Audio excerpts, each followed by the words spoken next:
reçu ce colis bien pesant. J'espère qu'il n'est pas piégé. On l'ouvre.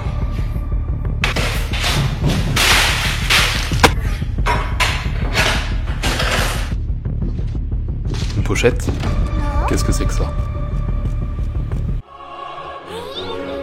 Ok, stylé. Je vais tester là-dessus pour vous 2 expériences exotiques pour ceux qui aiment le dessin. 1, un dessin en 3 dimensions en quelques secondes. Et 2, un dessin lumineux, limite irréel, sans trop d'efforts aussi.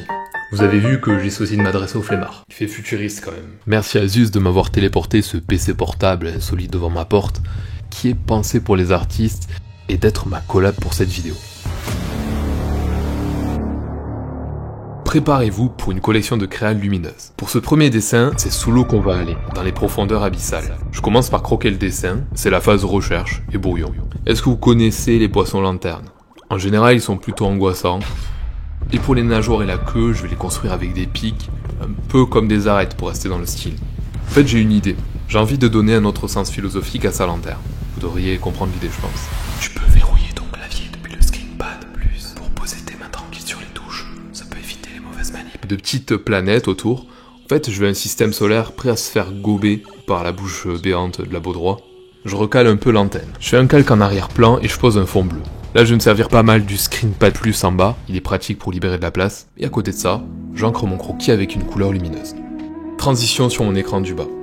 En fait, sur l'écran du haut, je vais pouvoir mettre un film ou naviguer sur internet tranquille. Le pad, là, il est ultra doux au toucher.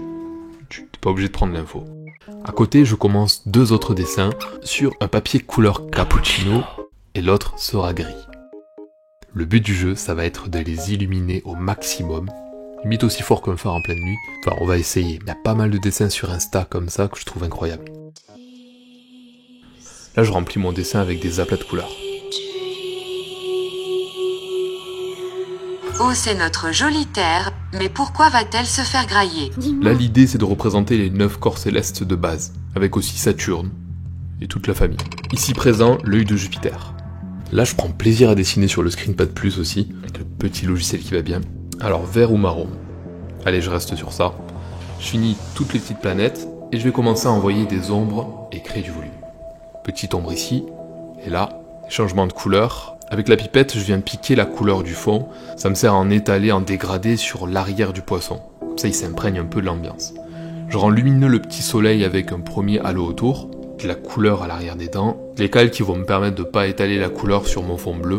Comme ça reste propre, ça déborde pas. Je fais des petits points de texture sur la peau, des tracés comme ça. Ça va lui donner un caractère visuel bien à lui. Il a pas l'air si méchant là. 1000 reflets dans les yeux, avec toutes ces petites planètes, on peut en mettre. J'en cale aussi sur la peau histoire d'apporter de la matière. L'outil pen me suffit. Là, je repasse sur le grand écran pour finir. Quand il y a des points sombres comme ça, j'aime bien contourner avec du clair pour les mettre bien en valeur, ça fait des cratères. Des petites étoiles ou de la poussière océanique, c'est vous qui voyez. Ce serait pas mal un petit dégradé en fond là. Voilà. Là, on cale un énorme halo de lumière et le poisson est prêt. Pour moi, il représente une sorte de trou noir qui est capable d'avaler les systèmes solaires. Voilà. Ici, je commence sur un bloc. Le but du jeu, c'est de créer un dessin qui mélange le traditionnel sur papier et le digital pour le faire exploser visuellement. Je vous montrerai exactement comment faire. Je dessine sur un papier aquarelle torchon. C'est pour ça qu'on a cette belle texture là, j'adore ce type de papier. Alors, tout d'abord, voilà le ZenBook Pro Duo OLED. Dépliage. 2 écrans OLED 4K Ultra HD, écran certification Pantone.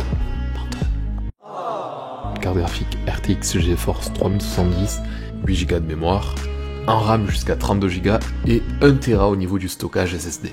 Il y a un pad aussi large tactile, ça nous donne un produit ultra pratique, ergonomique et simple je trouve. Par exemple, je vais pouvoir regarder des films ou des vidéos pendant que je dessine.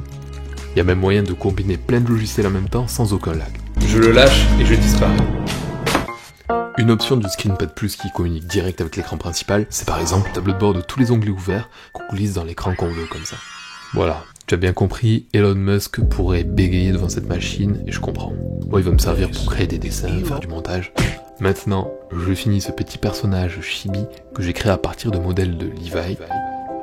Je le prends en photo, il finit sur le ZenBook, puis je modifie un peu sa luminosité. Vous allez voir l'effet. je le transfère sur un de mes logiciels de dessin favoris, Medibang, qui est gratuit. Je vous montre, je crée un nouveau calque et je le configure sur couleur. Ensuite, je prends la couleur de mon choix.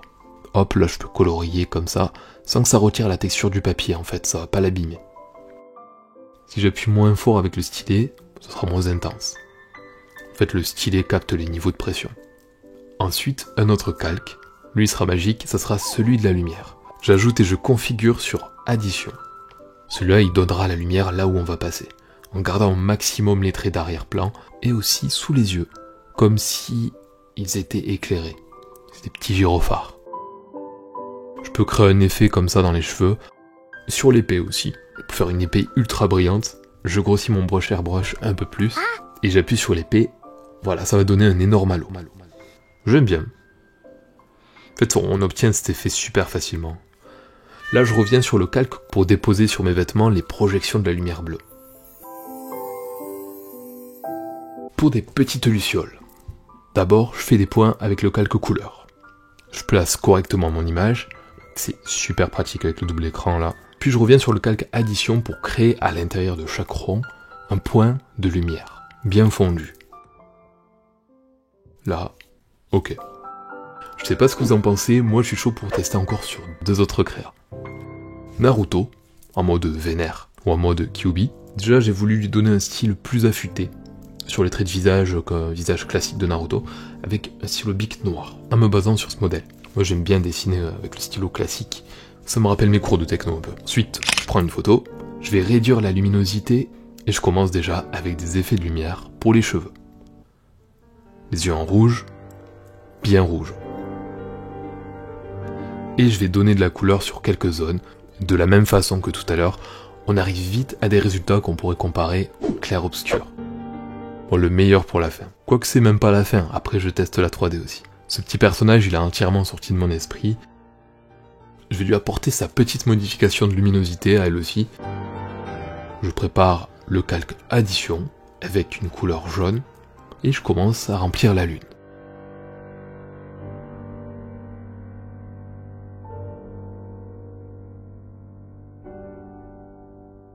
Et aussi les petits éclats.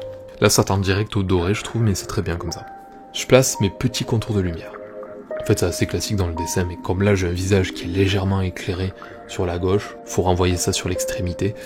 Les cheveux et les doigts sont touchés aussi, par cette première couche. Puis j'ajoute les effets de couleur aussi. C'est assez fin comme manip, on n'a pas besoin de trop en faire.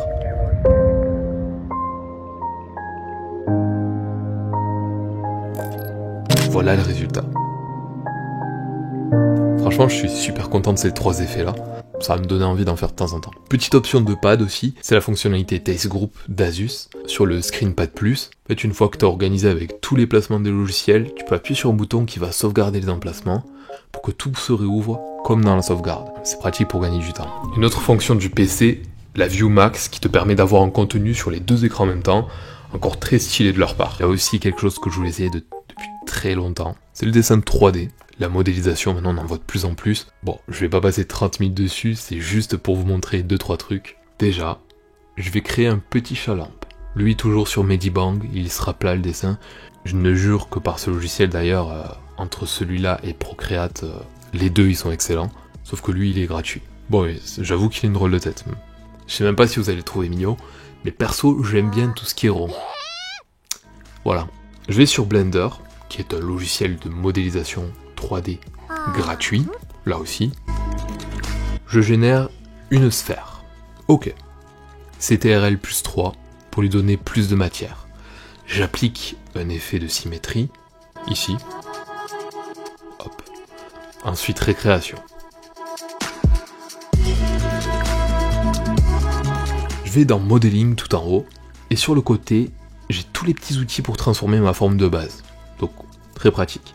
Et c'est en modélisant que je vais faire apparaître des formes diverses et variées. C'est hyper agréable en main, j'ai l'impression de modeler de l'argile. Bon là, clairement, en faisant n'importe quoi, je crois que j'ai réussi à obtenir une sorte de crâne de dinosaure. Moi, je vais juste faire la forme du chat, très basique, pour le rendre lumineux. Donc on part de la sphère, et ensuite je tire un côté pour faire une oreille. Comme j'ai mis l'effet miroir, l'oreille pousse des 2 côtés symétriquement. Une fois que c'est bon, je vais appliquer un petit effet. Ici dans Surface, je choisis l'effet émission. Je règle un peu la force et je choisis la couleur. Je clique ici. Ah, j'ai ma forme qui apparaît lumineuse. Mais manque quand même le halo de lumière. Je clique sur scène et j'appuie sur Bloom. Comme ça, hop, l'effet lumineux apparaît. Évidemment, c'est une forme ultra simple à faire. Je maîtrise pas encore ce logiciel, mais je pense que certains d'entre vous auront au moins envie d'essayer. Sur YouTube, t'as des centaines de tutos. Bon, clairement, ce PC ZenBook d'artiste m'a largement facilité les tâches. Même le montage, je vais pouvoir le faire avec. C'est un peu l'outil rêvé d'un créatif, je trouve. Je vais publier mes 4 dessins sur Instagram. J'espère qu'ils vous plaisent. J'en suis très satisfait. La fameuse baudroie, je pense que c'est mon fétiche. Je sais pas vous, parmi les 4 dessins, lequel vous préférez. Un grand merci à Asus pour ce feed bien cool. N'hésitez pas à checker la description si vous êtes intéressé par le produit. Bon, les deux expériences étaient cool. L'Asus ZenBook Pro Duo, il complète totalement l'expérience. En fait, il m'a servi pour tout faire. Après, c'est une machine créative de guerre, là. C'est pas un PC qui tombe du camion.